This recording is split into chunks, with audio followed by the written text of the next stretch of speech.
بسم اللہ الرحمن الرحیم الحمد للہ رب العالمین اللہم صلی علی نبینا محمد وعلی آلہ واصحابہ اجمعین اما بعد ویلیہ فی البیان ان يعلق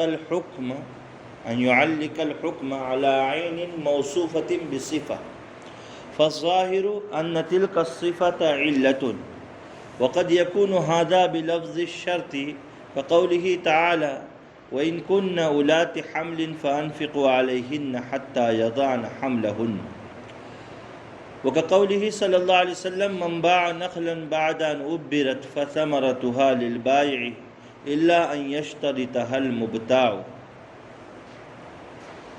علت کی صحت پر قرآن و سنت کے منطوق کے ذریعے سے جو استدلال ہوتا ہے اس کے درجات اور مراتب کی بات چل رہی ہے۔ دو مراتب اور دو درجات کا بیان یہاں تک ہو گیا۔ اب تیسرا درجہ علت کی صحت پر جو چیز دلیل بنتی ہے اس میں تیسرا مرتبہ یہ ہے منطوق کے اعتبار سے ان يعلق الحکم علی عین موصوفۃ بصفۃ، کہ حکم کو کسی عین پر معلق کیا جائے، حکم کو کسی عین پر معلق کیا جائے اور اس عین کی صفت بیان کی گئی ہو، یعنی وہ عین موصوفہ ہو، وہ عین کیا ہو؟ عین موصوفہ ہو۔ تو وہاں یہ چیز سمجھنے کی ہے کہ جس صفت کو اس عین پر معلق کیا گیا ہے، جس صفت کا تعلق اس عین کے ساتھ ہے، وہی صفت علت ہے، وہی صفت کیا ہے؟ علت ہے۔ بات سمجھے؟ اب وہ صفت کبھی تو لفظ شرط کے ساتھ ہوگی اور کبھی لفظ شرط کے بغیر ہوگی۔ اب وہ صفت کیا ہوگی؟ کبھی لفظ شرط کے ساتھ ہوگی اور کبھی لفظ شرط کے بغیر ہوگی۔ اب لفظ شرط کے ساتھ عین موصوفہ پر کوئی حکم لاحق کیا گیا ہو، وابستہ کیا گیا ہو، اور اشارہ یہ مل رہا ہو، غالب گمان یہ ہو کہ جو صفت اس عین کے ساتھ لاحق کی گئی ہے وہی صفت علت بھی ہے، وہی صفت کیا ہے؟ علت بھی ہے۔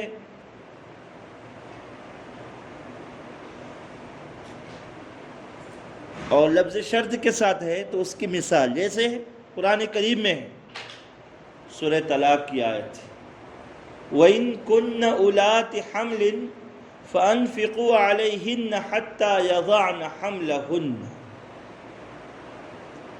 وَإِن کیا ہے؟ لفظ شرط ہے۔ ان کیا ہے؟ لفظ شرط ہے۔ اللہ تعالیٰ فرما رہے ہیں کہ اگر مطلقہ عورتیں حاملہ ہوں، کن میں ہن کی جو ضمیر ہے وہ راجع ہے کس کی طرف؟ مطلقات کی طرف۔ اگر مطلقہ عورتیں حاملہ ہوں تو ان کو وضع حمل تک، زچگی تک، ڈیلیوری تک کا نفقہ دینا شوہر پر لازم ہے، شوہر پر واجب ہے۔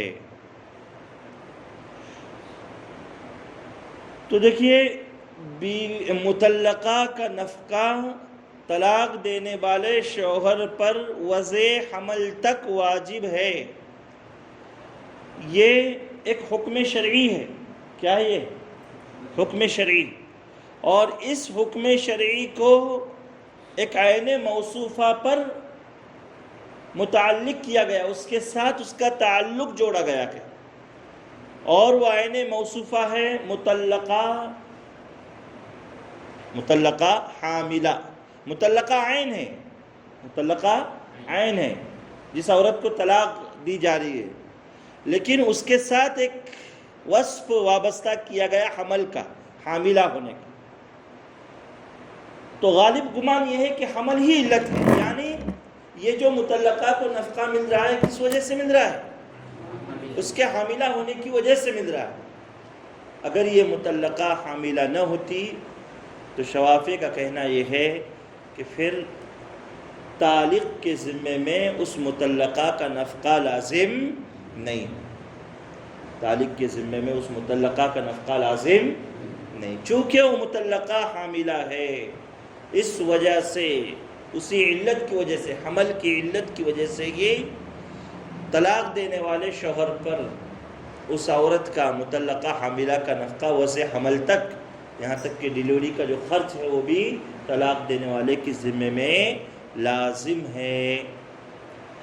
تو دیکھیے ضابطہ مثال پر کیسے فٹ ہو رہا ہے۔ ضابطہ کیا تھا کہ کوئی حکم شرعی ایک عین پر معلق کیا گیا ہو، جیسے طالق کے ذمے میں مطلقہ کو نفقہ دینا لازم ہے وضع حمل تک، ایک حکم شرعی ہے اور اس کو معلق کیا گیا مطلقہ کے ساتھ، اور اس مطلقہ کی صفت بیان کی گئی ہے حاملہ سے، یعنی مطلقہ حاملہ کا نفقہ طالق کے ذمے میں وضع حمل تک لازم ہے۔ فالظاہر ان تلک الصفت علت، وہی صفت کیا ہے؟ علت ہے۔ اور یہ سب معاملہ ہو رہا ہے کس کے ساتھ؟ لفظ شرط کے ساتھ، ان ہے نا، وَإِن كُنَّ، لفظ شرط کے ساتھ سبق سنانا تو اس انداز میں سنانے کا کہ یہ ضابطہ ہے، یہ مثال ہے، یہ ضابطہ اس مثال پر اس طریقے سے فٹ ہو رہا ہے، اصل یہی ہے۔ آگے دیکھیے، تو یہ قرآن کریم کی مثال ہوگی، اس کی مثال ہو گئی۔ اب ایک مثال حدیث پاک کے ذریعے سے، اس لیے کہ انہوں نے شروع میں کیا کہا تھا کہ قرآن اور سنت کے منطوق میں علت کی صحت کا پتہ کیسے چلتا ہے اس کو ہم بیان کریں۔ کس میں؟ قرآن و سنت کے منطوق میں علت کی صحت کیسے جانی پہچانی جاتی ہے اس کا بیان ہو رہا ہے۔ پہلا درجہ تھا لفظ تعلیل، دوسرا درجہ تھا کہ صفت مذکور ہو اور اس کا بیان علت کے علاوہ کوئی فائدہ نہ ہو، اور تیسرا یہ درجہ ہے، اخیری درجہ یہ ہے، تیسرا درجہ۔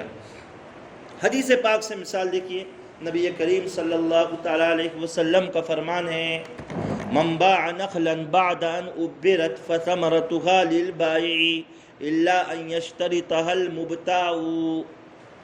مبتاع کہتے ہیں مشتری کو، مبتاع کس کو کہتے ہیں؟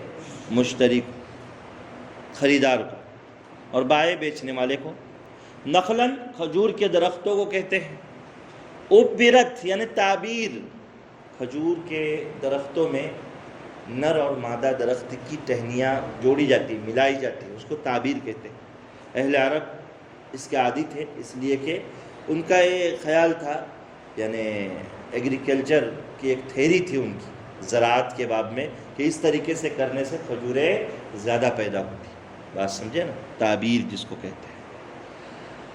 تو نبی کریم صلی اللہ علیہ وسلم فرما رہے ہیں کہ جو شخص تعبیر کے بعد کھجور کے درختوں کو بیچے تو اس درخت پر آنے والے پھل بائع کو ملے گے، اس لیے کہ تعبیر کا عمل بائع کی طرف سے ہوتا ہے نا، تو یہ پھل کس کو ملیں گے؟ بائع کو ملے گے، مگر مشتری ان پھلوں کی شرط اپنے لیے متعین کر دے۔ مشتری ان پھلوں کی شرط اپنے لیے متعین کر دے، تو اب یہ پھل کس کو ملے گے؟ مشتری کو ملے گے۔ اگر اس نے شرط لگائی عقد میں کہ نہیں، چاہے میں تعبیر کیے ہوئے درخت خرید رہا ہوں لیکن پھل مجھے ملنے چاہیے، تو میں یہ جو ہے معاملہ ویوہار ڈن کرتا ہوں، ورنہ نہیں۔ تو اب ایسی صورت میں پھل کس کو ملیں گے؟ مشتری کو ملیں گے۔ تو من یہاں لفظ شرط ہے۔ من کیا ہے؟ لفظ شرط ہے، سمجھے؟ حکم شرعی ہے تعبیر شدہ درختوں کے پھل مشتری کو ملنا۔ حکم شرعی کیا ہے؟ تعبیر شدہ درختوں کے پھل مشتری کے لیے لینا جائز ہے، ایک حکم شرعی ہے، اور اس کو معلق کیا گیا ہے ایک عین کے ساتھ۔ عین یہاں ہے نخل، کھجور کے درخت، اور اس کی صفت ہے تعبیر۔ اس کی صفت کیا ہے؟ تعبیر، تعبیر حمزہ کے ساتھ، اس کی صفت کیا ہے؟ تعبیر معبرہ۔ تو ہے نا، حکم شرعی عین موصوفہ کے ساتھ معلق ہوا ہے، اور اس عین کی جو صفت ہے وہی علت ہے، غالب گمان یہی ہے۔ اگر تعبیر نہ ہوتے تو پھل کس کو ملتے؟ ڈائریکٹلی مشتری کو ملتے ہیں، لیکن تعبیر ہے اس لیے پھل پہلے بائع کو ملے گے۔ ہاں مشتری نے اگر شرط رکھی تو وہ پھل کس کو ملے گے؟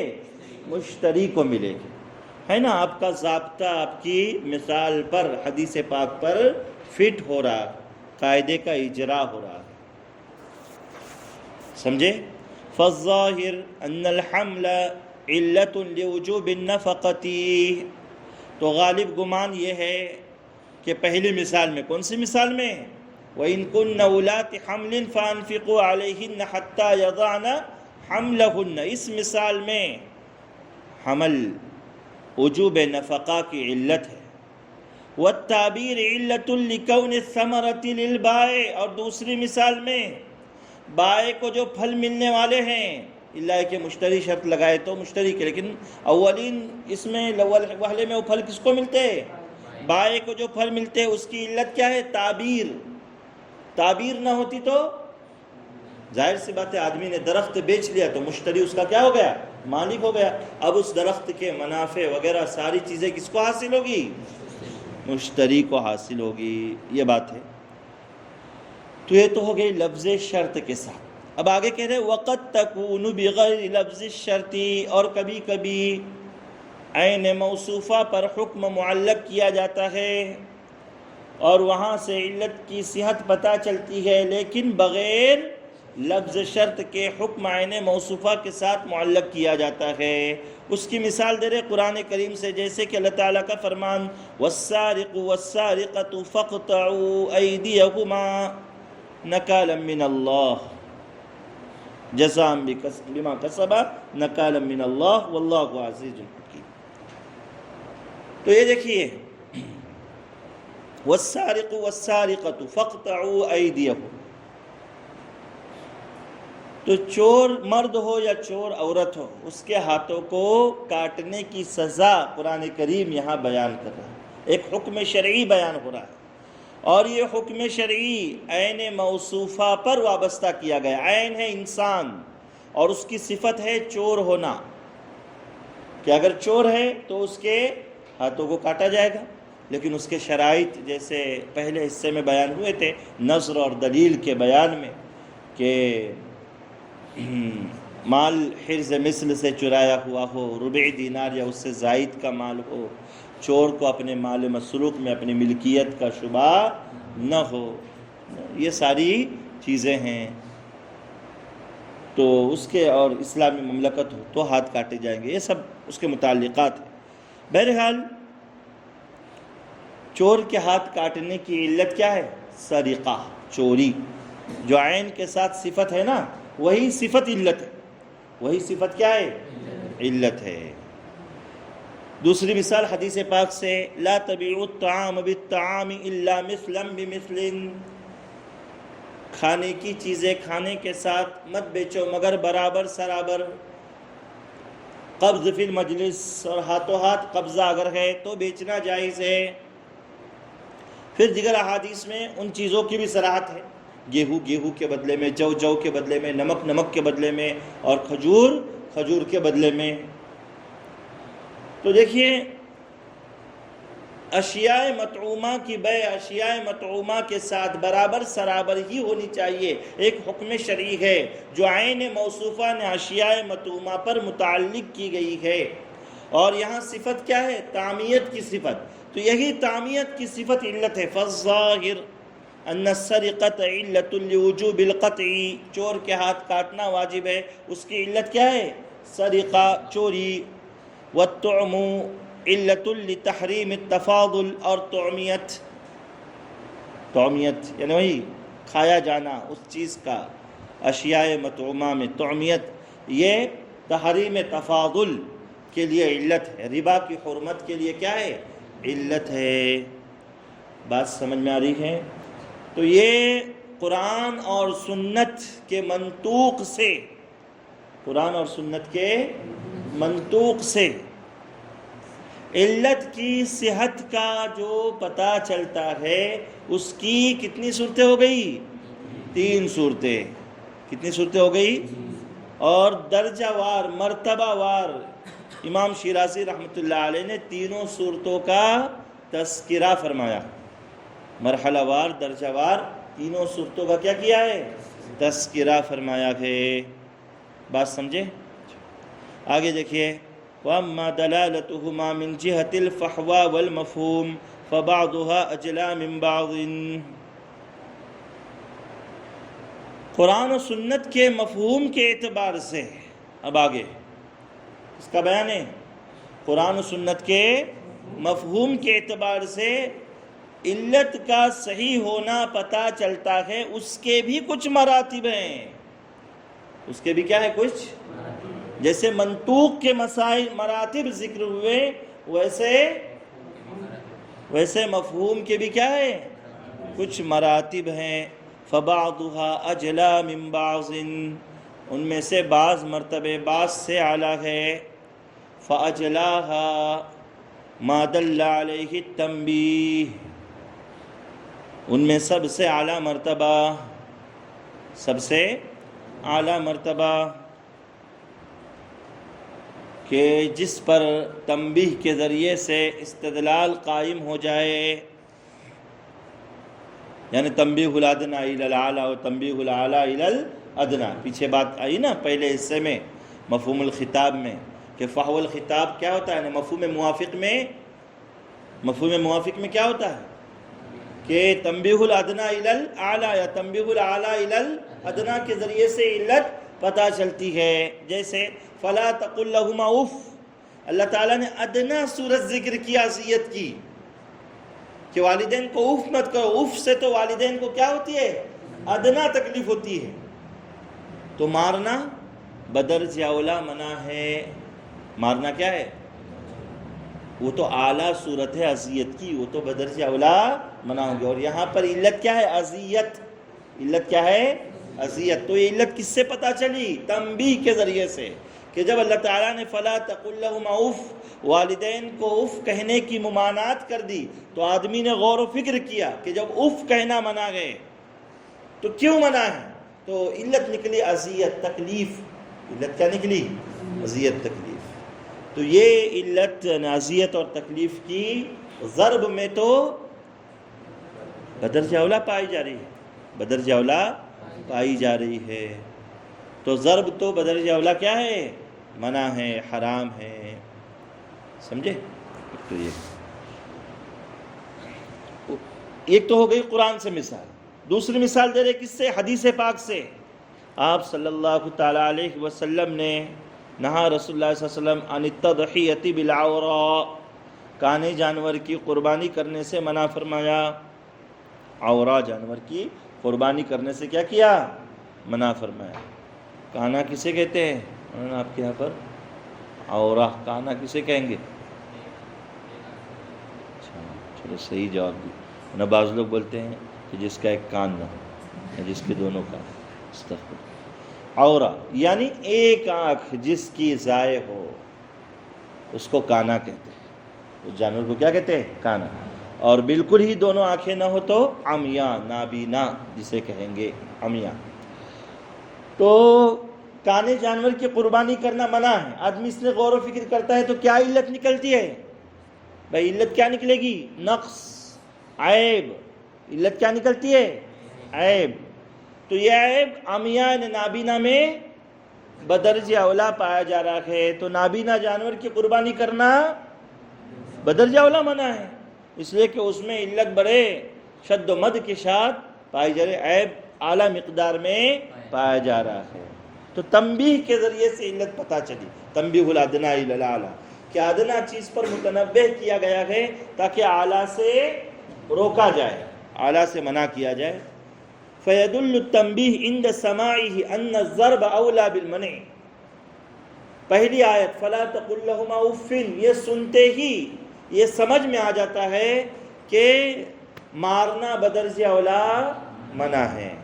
وَالْعَمَى أَوْلَى بِالْمَنْعِ، اور کانے جانور کی قربانی کرنا منع ہے۔ یہ حدیث پاک سنتے ہی سمجھ میں آ جاتا ہے کہ عمى یعنی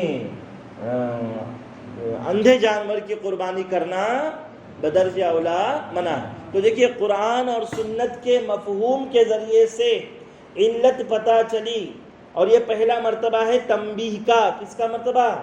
تنبیہ کا، کہ تنبیہ کے ذریعے سے علت معلوم ہوتی ہے۔ دوسرا درجہ کس کا ہے؟ وَيَلِيهِ فِي الْبَيَانِ أَن يَذْكُرَ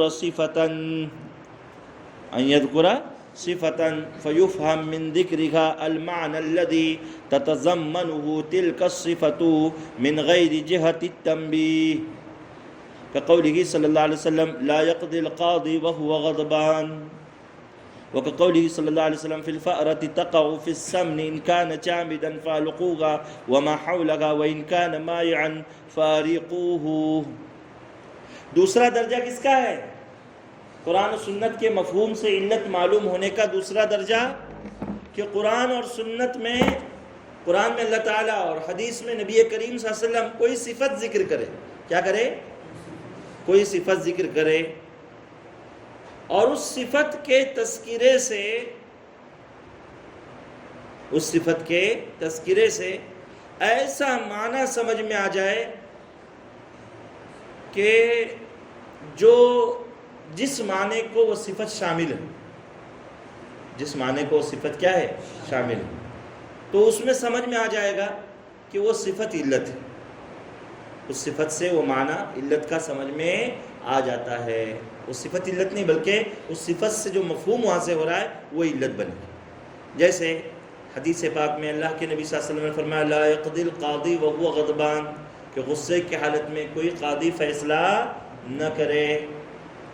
تو آپ اس میں غور و فکر کرتے ہیں کہ بھائی حدیث پاک میں ایک صفت ذکر ہوئی ہے غضبان کی، اور اس کے ساتھ حکم آیا کہ لا يقضي القاضی، کہ وہ غصے کی حالت میں فیصلہ نہ کرے۔ تو آپ غور و فکر کرتے ہیں تو پتہ چلتا ہے کہ غصے کی وجہ سے انسان کا ذہن اور دماغ مشغول ہو جاتا ہے، اب اس کے اندر سے قوت فیصلہ کیا ہوتی ہے؟ ختم ہو جاتی ہے، دل مشغول ہو جاتا ہے۔ تو جن جن صورتوں میں بھی ذہن اور دل مشغول ہو جائے گا، ان صورتوں میں گویا کہ فیصلہ کرنا کیا ہوگا؟ منع ہوگا۔ ان صورتوں کو اس پر قیاس کرنا پڑے گا، ان صورتوں پر اس پر کیا کرنا پڑے گا؟ تو دیکھیے غضبان کی صفت سے ایک معنی نکلا، وہ معنی علت ہے، وہ گئے اشتغال ذہن و قلب، اشتغال ذہن و قلب، ذہن اور دل کا کیا ہونا؟ مشغول ہونا، ایک معنی نکلا اس کا، اور وہ معنی گویا کہ علت کا فائدہ دے رہا ہے۔ اب کوئی شخص بھوکا ہے، سخت بھوکا، اور اسی وقت 11:30 کی چھٹی ہو گئی اور دو لوگ آ گئے کہ ہمارے درمیان میں فیصلہ کر دو۔ اب قاضی صاحب بیچارے گھر جانے کے اس میں مشغول ہیں اور بھوک لگی ہوئی ہے، تو ذہنی اور دلی اعتبار سے وہ مشغول ہے، تو اس وقت فیصلہ کریں گے تو فیصلہ صحیح ہوگا؟ نہیں ہوگا، ظاہر سی بات ہے۔ جائیں گے، کھانا کھائیں گے، قبلہ کریں گے، ظہر پڑھیں گے آرام سے، پھر آئیں گے تو ذہن اور دل کیا ہو جائے گا؟ فارغ ہو جائے گا، تو اس وقت پھر فیصلہ کرنا آسان ہے۔ بات سمجھے؟ یہ ہے بھوک کی حالت میں، سخت پیاس کی حالت میں، قضاء حاجت کے وقت میں، تو ان اوقات میں چونکہ ذہن اور دل کیا ہو جاتا ہے انسان کا؟ ایک ضرورت کو پورا کرنے کی طرف مشغول ہو جاتا ہے، تو اس وقت میں فیصلہ کرنا منع ہے۔ بات سمجھے؟ تو یہ اسی طریقے سے دوسری حدیث بیان ہوئی کہ گھی میں چوہا گر جائے تو آپ صلی اللہ علیہ وسلم نے کیا فرمایا؟ اگر گھی جامد ہو، جمع ہوا ہو، جامد، انکان جامدن، جامد کی صفت بیان کی گئی، جامد جمود ایک صفت ہے، تو اگر گھی جامد ہے تو فَأَلْقُوهَا وَمَا حَوْلَهَا، چوہے کو پھینک دو اور اطراف کا گھی نکال کے پھینک دو، اور بقیہ گھی آپ استعمال کر سکتے ہیں، بقیہ گھی آپ استعمال کر سکتے ہیں۔ اور اگر مائع ہے، سیال، گرمی میں گھی جمع ہوا بھی ہو تو کیا ہو جاتا ہے؟ سخت گرمی کی وجہ سے وہ سیال بن جاتا ہے، تیل کی شکل اختیار کر لیتا ہے، مائع بن جاتا ہے، تو اس میں اگر چوہا گر گیا تو پورا ستیاناش ہو، پورا تیل اٹھا کر کیا کر دو؟ پھینک دو، اس کی کوئی فَأَرِيقُوهُ، حدیث میں کیا کہا گیا؟ وَإِن كَانَ مَائِعًا فَأَرِيقُوهُ، پورا پھینک دو، آپ اس کو انڈیل دو، برتن خالی کر دو۔ تو جمود اور مائعیت کی، سیال کی جو صفت بیان ہوئی اس صفت سے ایک معنی سمجھ میں آ گیا، نجاست کا سرایت کرنا، کیا معنی سمجھ میں آ گیا؟ کہ جہاں نجاست سرایت کر جائے کسی چیز میں تو وہ چیز کیا ہو جائے گی؟ ناپاک ہو جائے گی. جیسے مائع ہیں، گھی، سیال ہے، تیل، چاہے تل کا تیل ہو، کھوبرے کا تیل ہو، کوئی بھی تیل ہو، اور اس میں چوہا گر گیا تو نجاست اس کے ایک ایک جزء میں سرایت کر گئی، تو اب اس کو استعمال کی کوئی صورت شکل نہیں ہے. پورا ہی پھینک دو، اب اس کو انڈیل دو، پورا ہی پھینک دو، پورا ہی انڈیل دو. اور اگر جامد ہے تو نجاست اندر سرایت نہیں کر گئی، آپ نے نجاست کا جرم پھینک دیا، اطراف کا گھی پھینک دیا اس کا نکال کے، تو بقیہ تو استعمال کے قابل ہے، آپ اس کو استعمال کر سکتے ہیں. بات سمجھے؟ تو مائع اور جامد یہ اوصاف ہیں، ان کے ساتھ وہ حکم آیا ہے، اور مائع اور جامد ان اوصاف سے آپ نے علت نکالی. کیا علت؟ کیا علت نکالی؟ سرایت نجاست، یہ علت نکالی. بات سمجھے؟ اچھا، تو یہ ہے قرآن اور سنت کے مفہوم سے علت معلوم ہونے کا دوسرا طریقہ، دوسرا درجہ، دوسرا ذریعہ، یہ آپ کہیں گے. یہاں پر بات کیا ہو گئی؟ اب قرآن و سنت کی پوری ہو گئی. اب آگے افعال رسول سے یا اجماع سے یا قیاس و اجتہاد سے علت کا صحیح ہونا کیسے معلوم ہوگا، اس کا بیان. بات سمجھے؟ ابھی ترجمہ دیکھیے. فَيُفْهَمُ بِضَرْبٍ مِّنَ الْفِكْرِ، غور و فکر کرنے سے پتہ چلتا ہے پہلی حدیث میں أَنَّهُ إِنَّمَا مُنِعَ الْغَضْبَانُ مِنَ الْقَضَاءِ لِاشْتِغَالِ قَلْبِهِ، کہ غصے والے شخص کو فیصلہ کرنے سے منع کیا گیا. کیوں؟